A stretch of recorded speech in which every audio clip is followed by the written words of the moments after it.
আসসালামু আলাইকুম। এসএসসি এবং এইচএসসি আপনারা যদি 2025 সালের এসএসসি এবং এইচএসসির পরীক্ষার্থী হন, এই ক্লাসটি আপনাদের জন্য। এই ক্লাসটি হচ্ছে যে বিষয়ের উপর আজকে এই ক্লাসটি আলোচনা করব, ক্লাসটি হচ্ছে গ্রাফ চার্ট।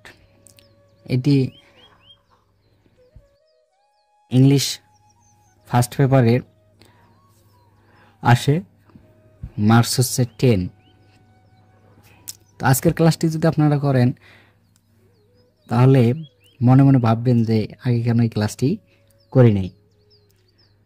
তো চলেন মনোযোগ দিয়ে ক্লাসটি দেখেন, স্কিপ না করে ক্লাসটি দেখেন। যদি ক্লাসটি ভালো লেগে থাকে তাহলে লাইক কমেন্ট শেয়ার করে নিজে দেখুন এবং অন্যকে দেখার সুযোগ করে দেন। আর নতুন নতুন ভিডিও যেন আপলোড করতে পারি উৎসাহ দিয়ে সাবস্ক্রাইব করে পাশে থাকেন।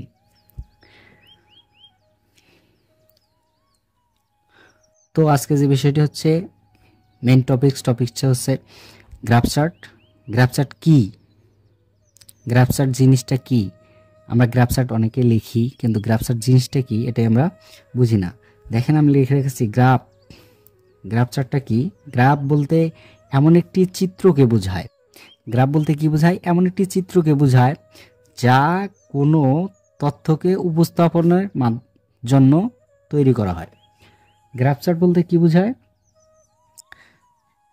গ্রাফ বলতে এমন একটি চিত্রকে বোঝায়। গ্রাফে একটা চিত্র দেওয়া থাকে, এই চিত্রটাকে বোঝায় এমন একটা চিত্র যা কোনো তথ্যকে, যা একটা তথ্যকে উপস্থাপনের জন্য তৈরি করা হয়। একটা তথ্যকে উপস্থাপন করার জন্য তৈরি করা হয় এই যে গ্রাফটা, এটাকে গ্রাফ চার্ট বলে। এটি দুই বা ততোধিক রাশির মধ্যে সম্পর্ক নির্দেশ করে। এটা হচ্ছে একটা রাশি থেকে আরেকটা রাশির মধ্যে কি করবে? সম্পর্ক স্থাপন করবে। তো গ্রাফ চার্ট হচ্ছে 3 ভাগে ভাগ করা যায়। গ্রাফ চার্টে একটা গ্রাফ চার্টের অংশ থাকে 3টি। একটা গ্রাফ চার্টের 3টি অংশ থাকে। সেটি হচ্ছে, প্রথমটা হলো ইন্ট্রোডাক্টরি সেন্টেন্স। তো একটা গ্রাফ চার্টের অংশ থাকে হচ্ছে 3টি। আমরা তো গ্রাফ চার্ট লিখি, কিন্তু একটা গ্রাফ চার্টে কীভাবে লিখতে হয়, কয়টা অংশ থাকে, এগুলো না জানা থাকলে স্টেপ বাই স্টেপ আমরা লিখতে পারবো না। তো একটা গ্রাফ চার্টের অংশ থাকে 3টি। প্রথম অংশটার নাম হচ্ছে ইন্ট্রোডাক্টরি সেন্টেন্স। এই সেন্টেন্সটা কি? এটা হচ্ছে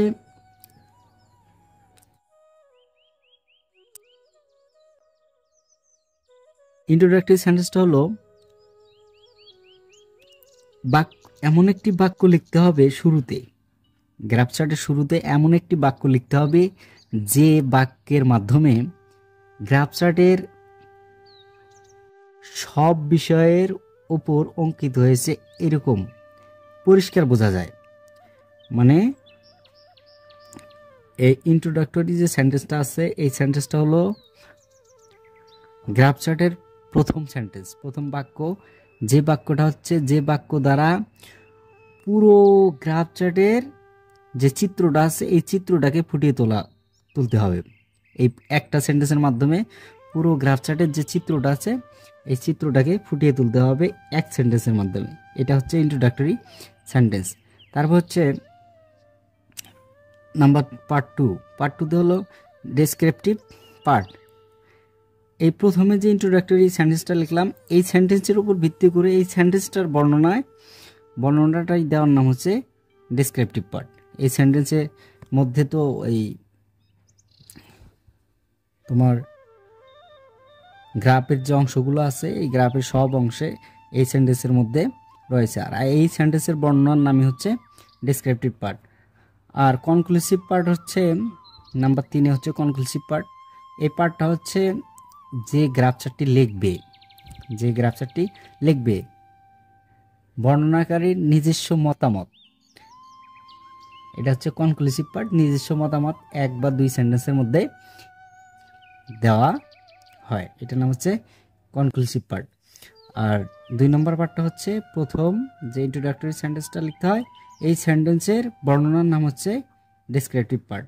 আর ইন্ট্রোডাক্টরি পার্টটা হচ্ছে কি, তোমার একটা গ্রাফের সম্পূর্ণ অংশ চিত্রটা এক সেন্টেন্সের মাধ্যমে তুলে ধরার নাম হচ্ছে ইন্ট্রোডাক্টরি সেন্টেন্স। চলো এখন আমরা গ্রাফ চার্ট সম্পর্কে একটু ধারণা নিয়ে পড়ে আসি।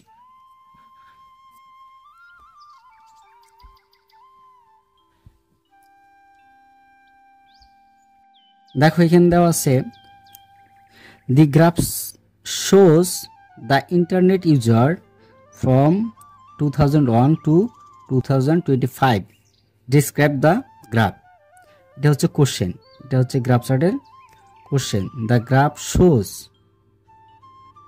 The internet user from 2001 to 2025 describe the graph. এই গ্রাফটা বর্ণনা করতে হবে। এখন দেখো এখানে এই প্রশ্নের মধ্যে অনেক কিছু আছে, প্রশ্নটা ভালো করে বুঝতে হবে। এখানে সাবজেক্ট কোনটা, কোন বিষয়ের উপর আমাদের লিখতে বলছে গ্রাফটা হচ্ছে সাবজেক্ট হচ্ছে তোমার ইনভার্টেড কমার মধ্যেও থাকতে পারে। আর বিশেষ করে দেখবা যে সোজ যে লেখা আছে সোজ, এই সোচের পরে থেকেই সাবজেক্ট শুরু হয়। তাহলে এই প্রশ্নের মধ্যে সাবজেক্ট কোনটা, দ্য ইন্টারনেট ইউজার। এখানে হচ্ছে ইন্টারনেট ইউজারটা হচ্ছে সাবজেক্ট। এই সাবজেক্টের উপর ভিত্তি করে আমাদের গ্রাফ চার্টটা লিখতে হবে। এখন দেখো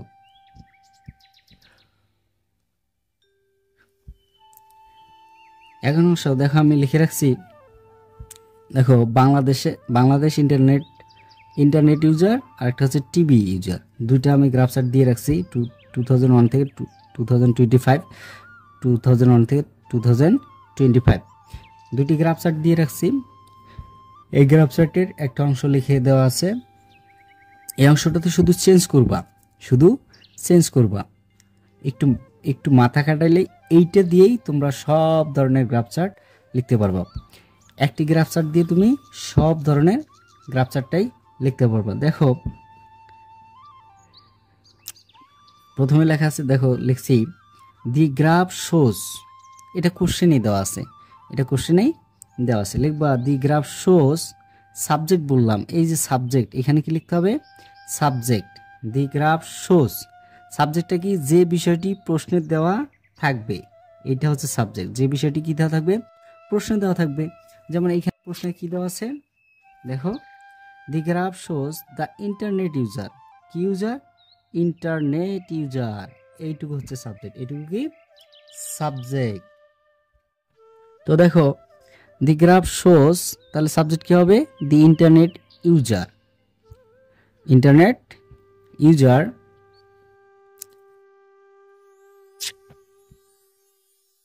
2001 to 2025। তো দ্য গ্রাফ শোজ, এটা সাবজেক্টে কি হবে, দ্য ইন্টারনেট ইউজার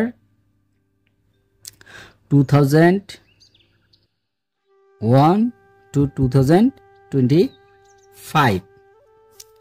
তো 2001 থেকে 2025 সাল পর্যন্ত ইন্টারনেট ইউজার অথবা টিভি ইউজার এর কথা বলা হয়েছে। তাহলে গ্রাফের পুরো চিত্রটা একটা লাইনের মধ্যে তুলে ধরার নাম হচ্ছে ইন্ট্রোডাক্টরি সেন্টেন্স। এরপরে এই সেন্টেন্সটার বর্ণনা দিবে এভাবে, in the graph we can see the some changes. দেখো এটা সব মুখস্থ লিখবা, in the graph we can see the some changes in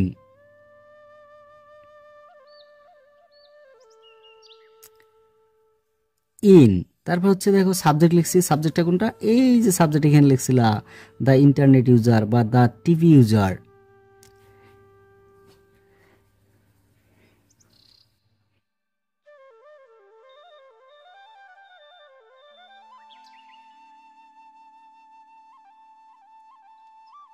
তারপর দেখো ইন ডিফারেন্ট ইয়ার্স, এইটুকু পুরোটাই লিখবা, শুধু এখানে সাবজেক্টটা লিখবা। তাহলে দেখো 2 লাইন তোমার হয়ে গেল মোটামুটি। তারপর দেখো ইন, তারপর কি ইন, এই যে এখানে দেখো শাল লিখে রাখছি, কি লিখে রাখছি শাল, এখানে কি লিখছি শাল। দেখো ইন শালটা কোনটা দিবা, দেখবা এই গ্রাফের মধ্যে সব থেকে হাইস্ট পার্সেন্টেজ কোনটাতে আছে? দেখো, ধরো যদি এটা টিভি ইউজার হয় আর এটা যদি ইন্টারনেট ইউজার হয়, তাহলে এখানে দেখো এখানে সব থেকে হাইস্ট হচ্ছে এইটা 80%, আর এখানে সব থেকে হাইস্ট এইটা 80%। তাহলে তুমি কি লিখবা? এখানকার সালটা কত আছে 80%-এ? 2025। তাহলে 2025 দ্য হাইয়েস্ট এখানে কি হবে? সাবজেক্টটা কি? যদি টিভি ইউজার হয় তাহলে টিভি ইউজার, এখানে যদি internet user the internet user, সাবজেক্টটা এখানে লিখতে হবে। তারপর লিখবা কি? সাবজেক্টটা লেখার পর কি লিখবা? লিখবা। এখানে লেখা আছে দেখো সংখ্যা, কি লেখা আছে? সংখ্যাটা মানে হচ্ছে এই পার্সেন্টেজটা লিখে দিবা। এখানে কি লিখে দিবা? পার্সেন্টেজটা লিখে দিবা। সংখ্যার জায়গায় কি লিখবা? পার্সেন্টেজ লিখবা। সাবজেক্টের জায়গায় সাবজেক্ট লিখবা, সংখ্যার জায়গায় পার্সেন্টেজটা লিখবা যে সংখ্যাটা দেওয়া আছে। এখন দেখো, অ্যান্ড দ্য লোয়েস্ট, দেখবা যে গ্রাফের মধ্যে সব থেকে কত সালে পার্সেন্টেজ সব থেকে কম ছিল সেটা আনবা এখানে। And the lowest percentage is in, এখন দেখো সালের নামটা দিবা। কত সালে? ধরো এখানে 2010 সালে লোয়েস্ট ছিল, আর এখানে 2001 সালে লোয়েস্ট ছিল। যে গ্রাফটা আসবে সেই গ্রাফে যদি 1 সালে লোয়েস্ট হয় তাহলে 1 সালেই দেবা, যদি 5 সালে লোয়েস্ট হয় 5 সালেই দেবা, যদি এখানে 20 সালে লোয়েস্ট হয় তো 20 সালেই দেবা। এখানে কোনো সমস্যা নাই। তো তারপর দেখো এখন লোয়েস্ট যে লোয়েস্ট যে পার্সেন্টেজটা ছিল যে যত সালে, সেই পার্সেন্টেজটা সংখ্যাটা এখানে দিয়ে দেবা, পার্সেন্টেজ। তারপর দেখো ডিফারেন্ট বিটুইন দেম, আর এই যে লোয়েস্ট এবং হাইয়েস্ট এবং লোয়েস্ট যে পার্সেন্টেজটা পাইলাম, লোয়েস্ট এবং হাইয়েস্টের যে পার্সেন্টেজটা পাবো, এখানে দেখো 80%, এখানে হচ্ছে 30%, এখানে হলো 30%, এখানে 80%। তো হাইয়েস্ট পার্সেন্টেজ কত? 80, এবং লোয়েস্ট কত? 30। তাহলে হাইয়েস্ট এবং লোয়েস্টের মধ্যে পার্থক্য কত? 50%। তো এই পার্থক্যটা এনে দেম, আর এই যে এখানে দিতে হবে এই জায়গাটা শুধু। তাহলে 80 থেকে 30 বাদ দিলে 50%, ডিফারেন্ট কত? 50%। তারপর হচ্ছে পরবর্তীতে নেক্সট স্টেপে আসার পরে এক ক্রমাগত বর্ণনা করা শুরু করবা, শুরু থেকে শেষ পর্যন্ত, সালের শুরু থেকে শেষ পর্যন্ত ক্রমাগত বর্ণনা করা শুরু করবা। দেখো ইন হচ্ছে, তারপর সালটা কি? শুরুর সালটা। তাহলে 2001, সাবজেক্ট কি? হয় ইন্টারনেট ইউজার অথবা দি টিভি ইউজার। তাহলে পার্সেন্টেজ কত ছিল? 2001 সালে যদি দেই তাহলে কত পার্সেন্ট? 30%। 2001 সালে কত ছিল? 50%। তো যেটা আসবে, যেরকম আসবে ঠিক ওইভাবেই এখানে সংখ্যাটা দিয়ে দিবা। তারপর দেখো ইট ইজ ইনক্রিজ টু।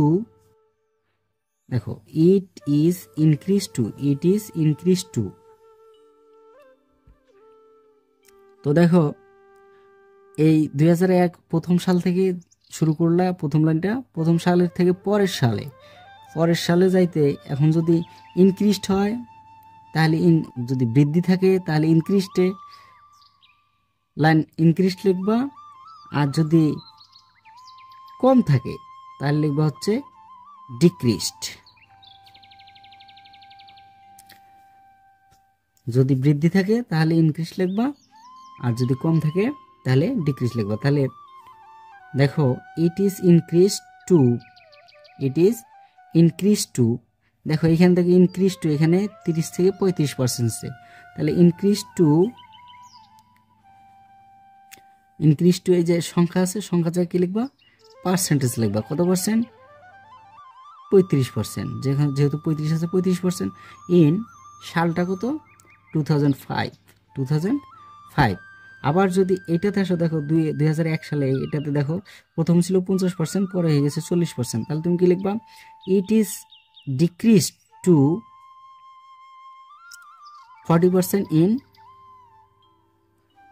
2005 দেখবা দ্য নেক্সট, দেখো দি নেক্সট 2 ইয়ার্স, 5 ইয়ার্স অথবা 10 ইয়ার্স। এখন দেখো এই যে এটা বুঝবো কিভাবে, 2001 থেকে 2005, তাহলে 2001 থেকে 2005 মানে হচ্ছে 5 বছর পর, তারপর 10 আর 5 বছর পর, 15 5 বছর পর। আর যদি এখানে দেখা যায় 2001 থেকে 2002 তাহলে 1 বছর পর, বা 2001 থেকে 2003 তাহলে 2 বছর পর, তাহলে এইভাবে বছরটা পর লিখবা। দি নেক্সট 2 ইয়ার্স, যদি 2 ইয়ারের পার্থক্য থাকে বা 2 বছরের পার্থক্য থাকে 2 বছর, 5 বছরের পার্থক্য থাকলে 5 বছর, 10 বছরের পার্থক্য থাকলে 10 বছর লিখবে এখানে। দ্য নেক্সট 2 ইয়ার্স অথবা 5 ইয়ার্স অথবা 10 ইয়ার্স। তারপর হচ্ছে লিখবা সাবজেক্টটা তো বলে দিছি সাবজেক্টটা কোথায় পাবো। তারপর হচ্ছে ইজ, যদি ইনক্রিজড হয়, যদি বৃদ্ধি পায় তাহলে ইনক্রিজ লিখবা, যদি বৃদ্ধি না পায় কমে যায় তাহলে ডিক্রিজ লিখবা, 2 লিখবা। তারপর হচ্ছে কি লিখবা, সংখ্যাটা কি, সংখ্যাটা হচ্ছে এই পার্সেন্টেজটা, কোনটা পার্সেন্টেজটা, দেখো 5 ইয়ার্স পরে দেখো এখানে এটাতে দেখো কত হয়েছে 30%, তার মানে হচ্ছে ডিক্রিজ 2, সংখ্যাটা দিয়ে দিলা 30%। আবার যদি এখানে দেখো 5 ইয়ার্স পরে দেখো এখানে হয়েছে 40%, তাহলে এটা হচ্ছে ইনক্রিজড, তাহলে লিখতে হবে ডিক্রিজ না লিখে লিখতে হবে কি ইনক্রিজ টু 40%। ইন সালটা দিবা, কত সালে এটা হচ্ছে, এটা কত সালে 2010, এটা কত 2010 সালটা দিবা। তারপর হচ্ছে সাবজেক্ট লিখবা ইন, তারপর দেখো ইন পরে সালটা লিখবা, ক্রমাগত সাল লিখতে থাকবা। তারপর হচ্ছে সাবজেক্ট লিখবা ইজ, ডিক্রিজ যদি ডিক্রিজড হয় ডিক্রিজড 2, সংখ্যাটা লিখবা। তারপর হচ্ছে ফর দ্য নেক্সট পরের বছর, পরের 5 বছর পরে বা পরের 10 বছর পরে, পরের 2 বছর পরে, এভাবে লিখতে হবে। তাহলে ফর দ্য নেক্সট 5 ইয়ার্স অথবা 10 ইয়ার্স, তারপর লিখতে হবে সাবজেক্ট। যদি দেখো যে কোথাও কোথাও সমান আছে, দুইটা পার্সেন্টেজ সমান আছে, তাহলে কি লিখবা ডিড নট চেঞ্জ। আর যদি দেখো যে সমান নাই, কমছে বা বাড়ছে, তাহলে উপরের যে লাইনগুলো লিখছো ঠিক হুবহু ওইভাবে কপি করে দিয়েই তোমরা লিখে দিবা, পূরণ করে দিবা। তারপর দেখো যদি চেঞ্জ না হয় তাহলে কি লিখবা ফর নেক্সট ইয়ার, তাহলে কি হবে 5 ইয়ার্স, সাবজেক্ট লিখবা did not change which is, এই যে এখানে হবে সংখ্যাটা, ওই পার্সেন্টেজটা, সংখ্যা যেটা চেঞ্জ হয় নাই, কত পার্সেন্ট চেঞ্জ হয় নাই, এখানে 50%, এখানেও 50%, 80%, তাহলে চেঞ্জ হয় নাই। তা যেখানে চেঞ্জ হবে না সেখানে এই লাইনটা, যেখানে চেঞ্জ হবে না সেখানে এই লাইনটা, আর যেখানে কমতেই থাকবে সেখানে হচ্ছে ডিক্রিজড লাইন, আর যেখানে বৃদ্ধি পাইতেই থাকবে সেটা হচ্ছে ইনক্রিজড লাইনটা লিখতে হবে। তারপর দেখো ফ্রম দ্য গ্রাফ, একদম সর্বশেষে তোমার নিজের মতামত দিতে হয়। এটা হচ্ছে কনক্লুসিভ পার্ট। বর্ণনাকারী যে বর্ণনা করে, একটা গ্রাফের যে বর্ণনা করে, সে বর্ণনাকারী এই বর্ণনা তার নিজস্ব মতামত ব্যক্ত করে। এটা হচ্ছে ফ্রম দ্য গ্রাফ, এটা লিখতে পারো, অথবা লিখতে পারবা যে so we can say that it is really a great. এইটুকু তোমরা মুখস্থ রাখবা, সবগুলোই মুখস্থ রাখবা, শুধু পার্সেন্টেজ চেঞ্জ করে তোমরা করবা। তাহলে so we can say that, আমরা বলতে পারি it is really a great. যদি ভালো দিক হয় তাহলে ভালো দিক হলে তাহলে হচ্ছে গ্রেট অ্যাচিভমেন্ট লিখবা, ভালো দিক হলে কি লিখবা গ্রেট অ্যাচিভমেন্ট। আর যদি তোমার খারাপ দিক হয়, ইন্টারনেট ইউজার মানে যে কোনো ইউজার হোক, গ্রাফ চার্টটা যদি খারাপ দিকের দিকে যায় তাহলে লিখতে হবে ফ্রাস্ট্রেশন। কি লিখবা ফ্রাস্ট্রেশন, FRUSTRATION, ফ্রাস্ট্রেশন মানে হতাশা। হ্যাঁ, অ্যাচিভমেন্ট মানে হচ্ছে অর্জন। যদি দেখো যে ভালো দিকের দিকে যাচ্ছে গ্রাফটা তাহলে হবে অ্যাচিভমেন্ট, আর যদি খারাপ দিকে যায় তাহলে হবে লিখতে হবে ফ্রাস্ট্রেশন। ইন আওয়ার সোসাইটি, সমাজের জন্য হলো সমাজের জন্য লিখবা সোসাইটি, যদি বাংলাদেশের জন্য গ্রাফটা থাকে তাহলে লিখবা বাংলাদেশ। ঠিক আছে, এইভাবে গ্রাফটা এইটুকু পড়লেই ইনশাল্লাহ 10-এর মধ্যে 9 অথবা 8 পাবেন ইনশাল্লাহ, ভালো করে লিখলেই পাবেন। এই আজকের মতো এখানেই গ্রাফসার্ট এসএসসি এবং এইচএসসি 2025 ব্যাচ পরীক্ষার্থীদের জন্য গ্রাফসার্টটা দিয়ে দিলাম। যদি ভালো লাগে লাইক কমেন্ট শেয়ার করে এবং সাবস্ক্রাইব করে পাশেই থাকুন। আর নতুন নতুন ভিডিও আপলোড করার অনুপ্রেরণা